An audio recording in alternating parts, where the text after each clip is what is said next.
Before the measles vaccine was approved in Canada in 1963, we had about 300,000 cases every year. Since the vaccine, that number has fallen to less than 20 cases a year. In the past few weeks, measles has made a dramatic return to some areas of Canada, with 228 cases in BC's East Fraser Valley region. And the issue of vaccination seems to be constantly in the news, thanks to celebrity detractors like Jenny McCarthy. Joining us to go over the myths and facts is pediatrician Dr. Joelene Huber. Welcome. Hi. There are so many myths and so many facts, and a lot of times parents have a really hard time figuring out what to do with their child. Should they immunize? Shouldn't they? But we're talking specifically about the MMR vaccination. And let's talk about that. Are there any risks involved to the child, as far as you know? Right. So the MMR vaccination stands for measles, mumps, and rubella, for families who don't know that.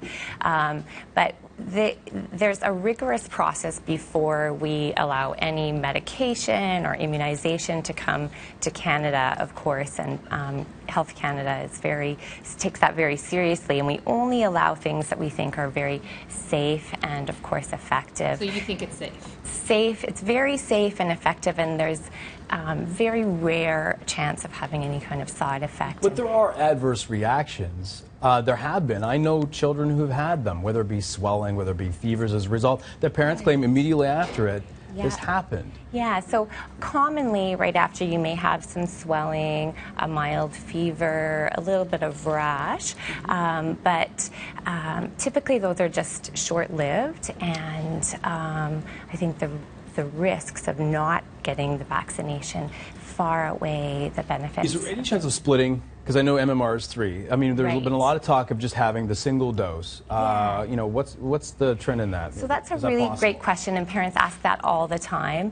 But again, what's been shown is that it's just as safe to have them all 3 together as to have one at a time. And what we often say is that if you have one at a time, that's 3 trips to the doctor's office, and you think about sitting there with your child, with everybody coughing and sneezing in the waiting room, so you have risk of infection, and nobody likes to poke their child, so it's three pokes, and it takes time then for your child to be fully immunized. So we've found that it's safe to do all 3 of the MMR at once, and it's just as effective. So we often say, just do it, get it over with, do it once, and so your child's immunized. So I have a question. Measles was almost obliterated in the United States in like 2002. It's obviously made a comeback now. Is it because of the controversy from parents like Jenny McCarthy and people thinking it's linked to autism? Is this why we're seeing a spike, that all these parents are not now immunizing as they used to? Well, for sure, there's been research in Britain that's shown that after the study that was found to be fraudulent, actually, that showed that there was an actual causal link between the MMR and autism spectrum disorders. There was a blip in parents not immunizing and a blip in measles, and measles can be quite serious, so it can cause encephalitis, swelling of the brain, right? Swelling of the brain, seizures, and that can very extreme cases. Yeah, and it can be permanent, or you can get pneumonia. So sometimes children become so sick that they die of pneumonia, and so it can be serious and debilitating. Things like mumps, which is also in the MMR. If you get that as an adult male, you can become infertile. Things like rubella, if you get that during pregnancy, it can have serious effects. But if you don't get the shots and you do get something like the measles or the mumps, as a child, you speak about some of the possible side effects, encephalitis, that is very serious. Something like the mumps, though, to Anthony's point about separating the vaccines, not as serious when you're young, but could be serious when you're older. Is that what you're saying? Yeah, and right, but also mumps used to be one of the most common causes of meningitis in children and deafness. And so a lot of times we don't even know about these. A lot of my medical students have never even seen measles because it's so uncommon now. Yeah. But let me ask you, in terms of, a lot of parents have questions about this, because you look at the vaccine, you look at the outbreak of it. A lot of people are calling it an outbreak in certain places, Calgary, New York, there's different places, and also we saw one in Quebec.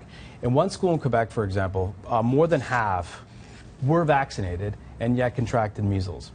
In Calgary, I know the latest numbers were from February. I don't know if that number's gone up, but in one school, 3 of the 4 kids that got it were vaccinated. So it sort of raises a lot of questions about the efficacy of the vaccine. If these children are vaccinated, they should be protected from it, should they not? Right, and so we now are doing 2 vaccinations. So the MMR you get at 12 months, and then depending on what region or when you started your vaccination schedule, your second one is your booster, which is at 18 months or at 4 to 6 years of age. And you need that booster because about 10 to 15% of children are actually not fully immunized until they have their second booster. So in some of those cases, I think they had been vaccinated only once and hadn't received the booster shot. Is that because the virus is getting stronger?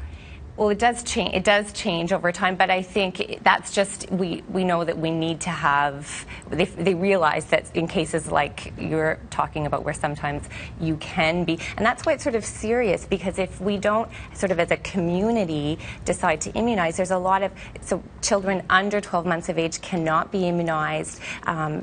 Children who have cancer, who are on cancer treatments, cannot be immunized or are susceptible to getting serious illness from measles and death. Children who've had liver transplant. And so as a community, it's kind of like we wash our hands to protect ourselves and to protect spreading infection. We put on a seatbelt, we drive safely so that we protect ourselves and our children, but we're also protecting the community. So if you can immunize, and there's this community or herd immunity where if 83 to 94% of the population is immunized, we don't see those outbreaks, and we can protect those who are more vulnerable. Dr. Joelene Huber, pediatrician, talking about the MMR vaccination. Thank you so much for sharing some information and helping dispel some of the myths and the facts.